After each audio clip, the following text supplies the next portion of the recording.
Боки 13 и работел зад грб ја довел во заблуда.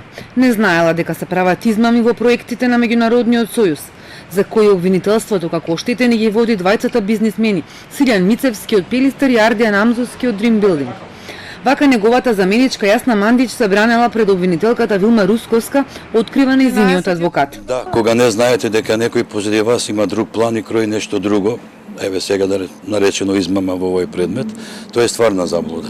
Како била донесена толку заблуда, зарем толку имала доверба во Боки, с оглед на фактот дека беше и директорка во телевизијата? Тоа е нешто што можам да ја раскажувам, ама не пред камера, инаку да, и не само таа, и другите биле донесени во заблуда. Значи, специјално ви кажувам за Јасна дека така е.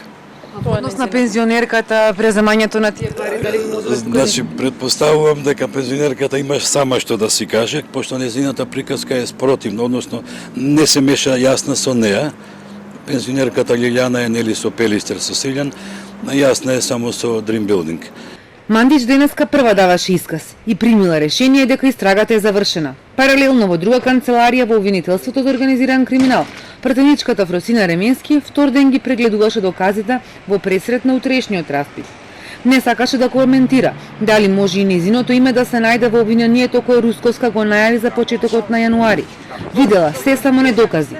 Дали се сретнала со оштетените бизнисмени, дали ја познава пензионерката на чија сметка легнале над 700.000 евра.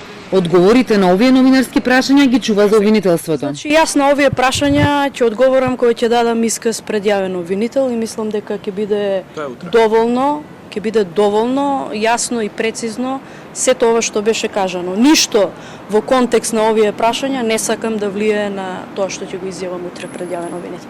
Само дали има многу докази, бидејќи 2 дена гледате тоа? Ја не видов доказ. Не видов докази. Имате ли ставено некој подпис на некој од документите кои ги гледавте? Не. Нема такво нешто. Распитот на осомничените завршува во петок, за кога се поканети останатите тројца осомничени, Боки 13, неговиот татко Миле Јовановски и неговата асистентка Христина Блажевска.